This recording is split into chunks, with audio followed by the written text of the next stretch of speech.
The sun may have set over our city this evening, but as Eugene Debs once said,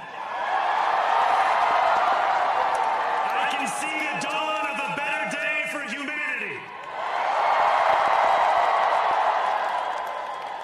For as long as we can remember, the working people of New York have been told by the wealthy and the well-connected that power does not belong in their hands.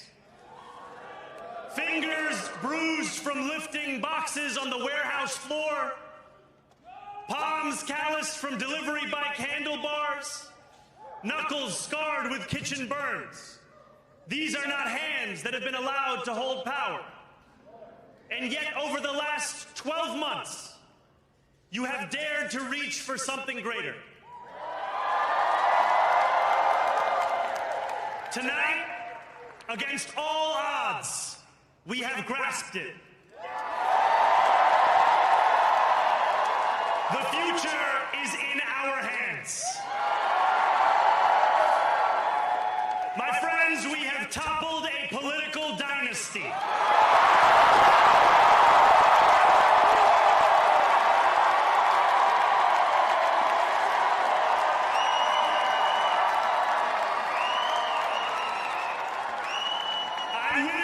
Andrew Cuomo only the best in private life. But let tonight be the final time I utter his name as we turn the page on a politics that abandons the many and answers only to the few.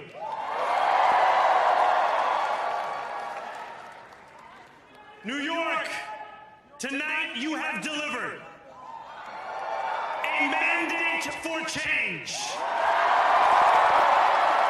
A mandate for a new kind of politics. A mandate for a city we can afford. And a mandate for a government that delivers exactly that. On January 1st, I will be sworn in as the mayor of New York City.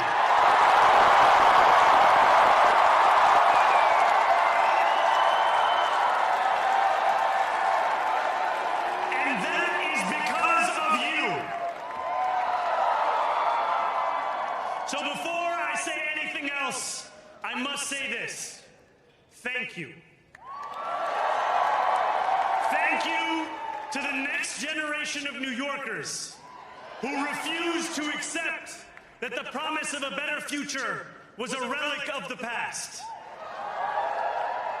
You showed that when politics speaks to you without condescension, we can usher in a new era of leadership. We will fight for you because we are you. Or as we say on Steinway, ana minkum wa ilaykum.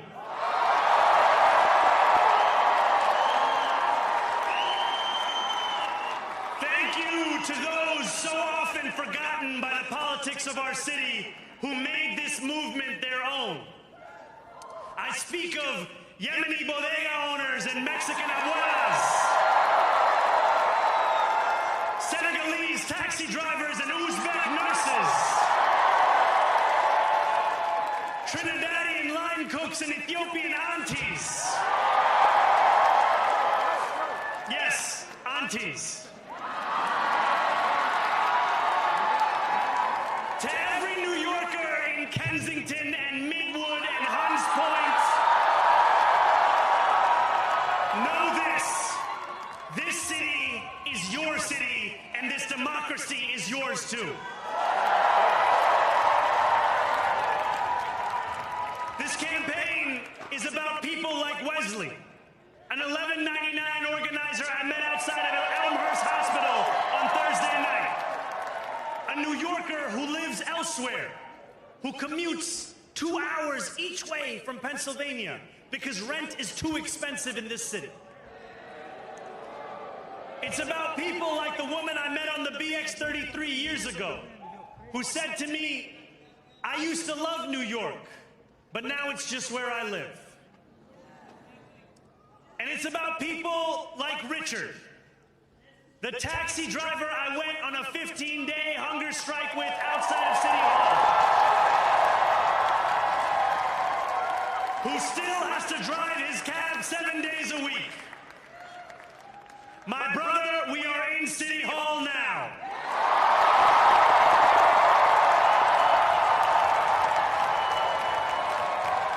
This victory is for all of them, and it's for all of you.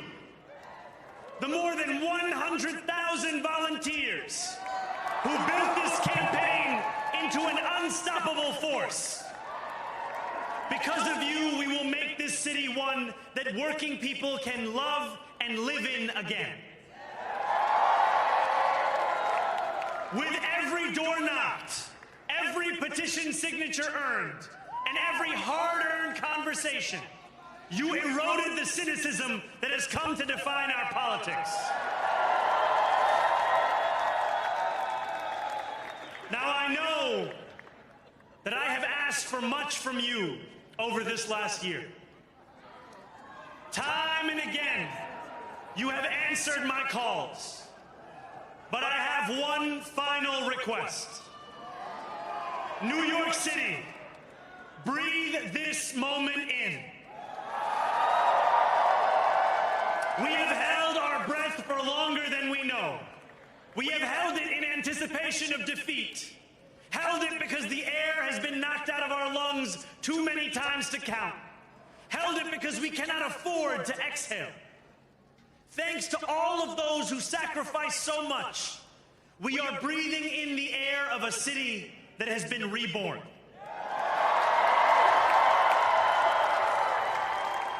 To my campaign team, who believed when no one else did, and who took an electoral project and turned it into so much more, I will never be able to express the depth of my gratitude. You can sleep now.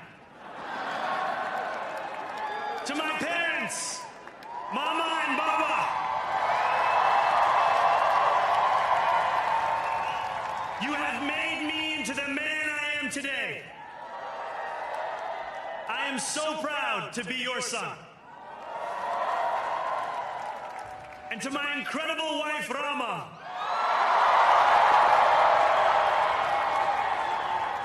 Hayati, there is no one I would rather have by my side in this moment and in every moment. To every New Yorker, whether you voted for me, for one of my opponents, or felt too disappointed by politics to vote at all, thank you for the opportunity to prove myself worthy of your trust. I will wake each morning with a singular purpose: to make this city better for you than it was the day before. There are many who thought this day would never come, who feared that we would be condemned only to a future of less, with every election consigning us simply to more of the same. And there are others who see politics today as too cruel for the flame of hope to still burn. New York, we have answered those fears. Tonight we have spoken in a clear voice. Hope is alive. Hope is a decision that tens of thousands of New Yorkers made day after day, volunteer shift after volunteer shift, despite attack ad after attack ad. More than 1 million of us stood in our churches, in gymnasiums, in community centers, as we filled in the ledger of democracy. And while we cast our ballots alone, we chose hope together. Hope over tyranny. Hope over big money and small ideas. Hope over despair. We won because New Yorkers allowed themselves to hope that the impossible could be made possible. And we won because we insisted that no longer would politics be something that is done to us, Now it is something that we do.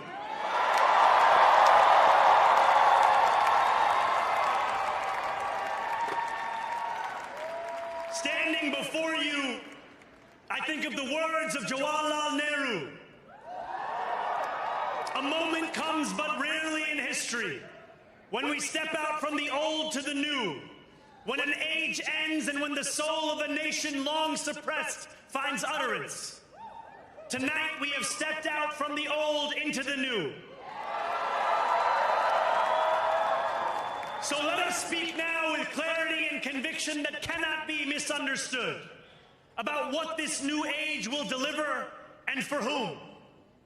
This will be an age where New Yorkers expect from their leaders a bold vision of what we will achieve, rather than a list of excuses for what we are too timid to attempt. Central to that vision will be the most ambitious agenda to tackle the cost of living crisis that this city has seen since the days of Figueroa LaGuardia.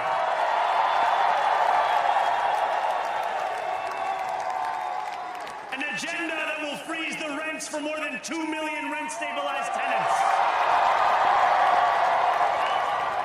Make buses fast and free.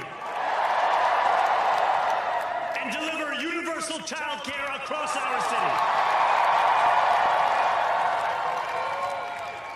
Years from now, may our only regret be that this day took so long to come. This new age will be one of relentless improvement. We will hire thousands more teachers.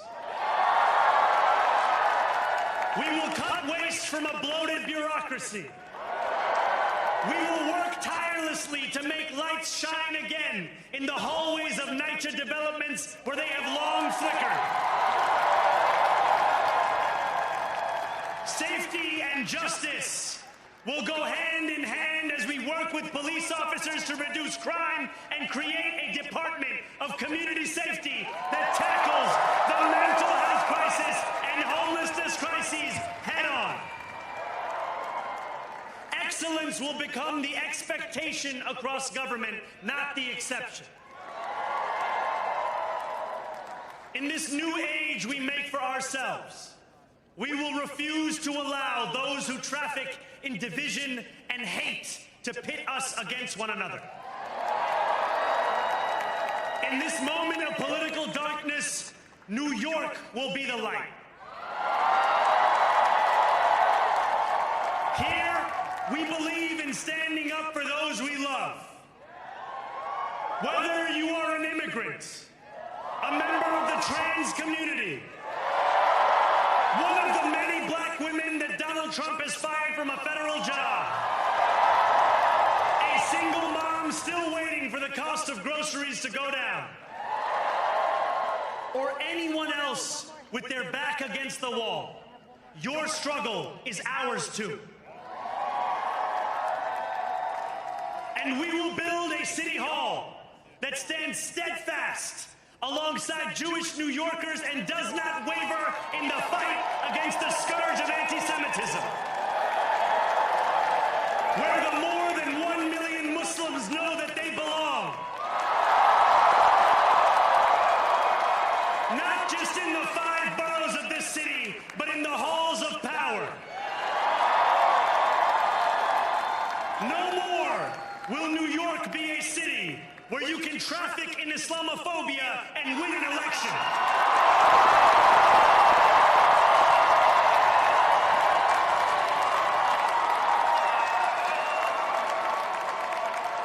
This new age will be defined by a competence and a compassion that have too long been placed at odds with one another. We will prove that there is no problem too large for government to solve and no concern too small for it to care about. For years, those in City Hall have only helped those who can help them. But on January 1st, we will usher in a city government that helps everyone. Now, I know that many have heard our message message only through the prism of misinformation. Tens of millions of dollars have been spent to redefine reality and to convince our neighbors that this new age is something that should frighten them. As has so often occurred, the billionaire class has sought to convince those making $30 an hour that their enemies are those earning $20 an hour. They want the people to fight amongst ourselves so that we remain distracted from the work of remaking a long broken system. We refuse to let them dictate the rules of the game anymore. They can play by the same rules as the rest of us. Together, we will usher in a generation of change. And if we embrace this brave new course, rather than fleeing from it, we can respond to oligarchy and authoritarianism with the strength it fears, not the appeasement it craves.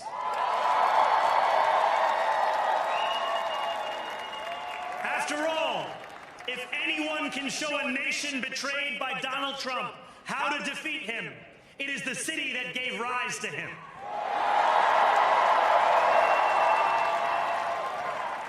And if there is any way to terrify a despot, it is by dismantling the very conditions that allowed him to accumulate power. This is not only how we stop Trump, it's how we stop the next one. So Donald Trump, since I know you're watching, I have 4 words for you. Turn the volume up.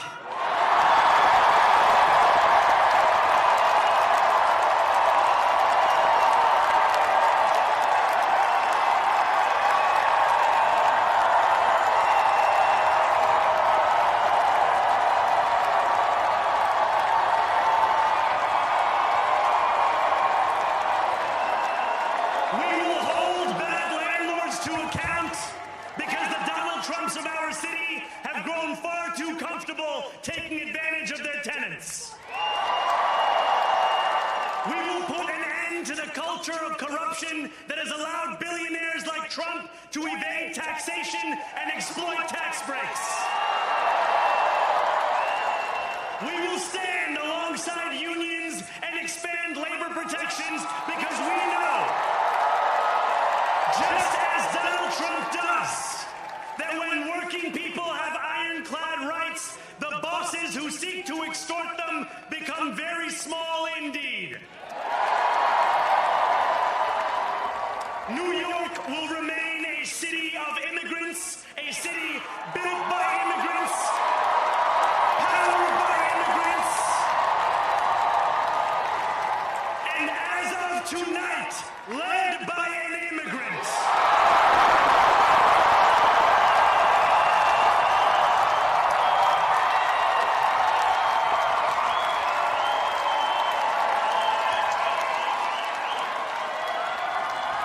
So hear me, President Trump, when I say this. To get to any of us, you will have to get through all of us.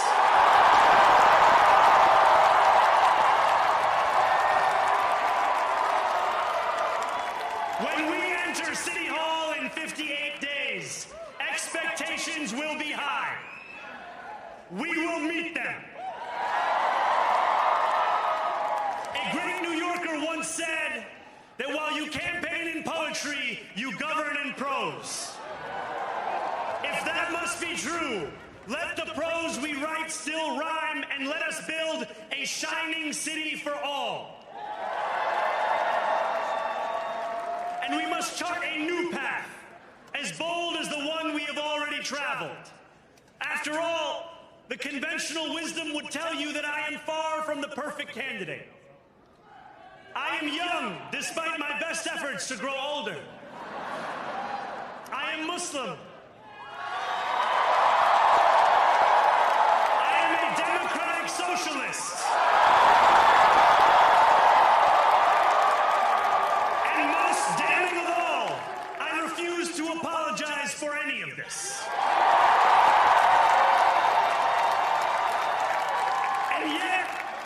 tonight teaches us anything, it is that convention has held us back. We have bowed at the altar of caution, and we have paid a mighty price. Too many working people cannot recognize themselves in our party. And too many among us have turned to the right for answers to why they've been left behind. We will leave mediocrity in our past. No longer will we have to open a history book for proof that Democrats can dare to be great. Our greatness will be anything but abstract. It will be felt by every rent-stabilized tenant who wakes up on the first of every month, knowing the amount they're going to pay hasn't soared since the month before. It will be felt by each grandparent who can afford to stay in the home they have worked for, and whose grandchildren live nearby because the cost of childcare didn't send them to Long Island. It will be felt by the single mother who is safe on her commute and whose bus runs fast enough that she doesn't have to rush school drop-off to make it to work on time.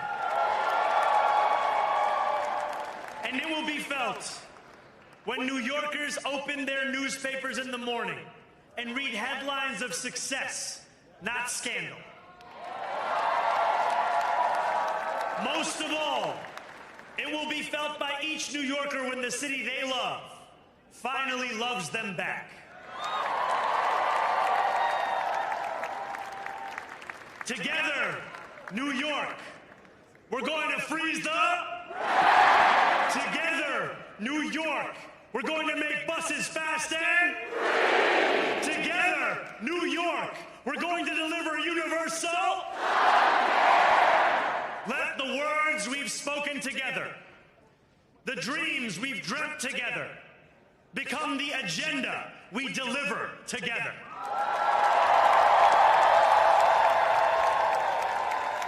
New York, this power, it's yours.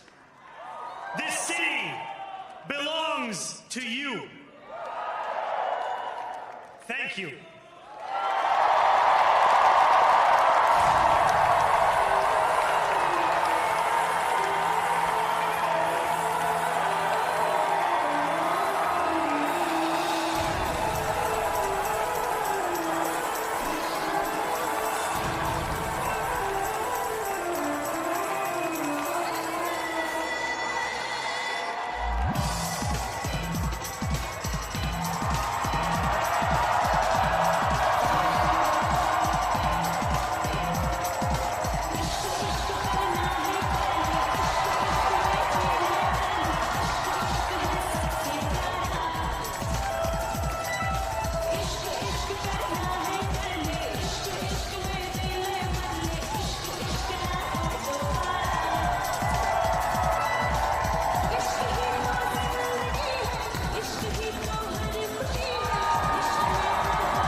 We thank you for watching, and remember, stay updated on breaking news and top stories on the NBC News app or watch live on our YouTube channel.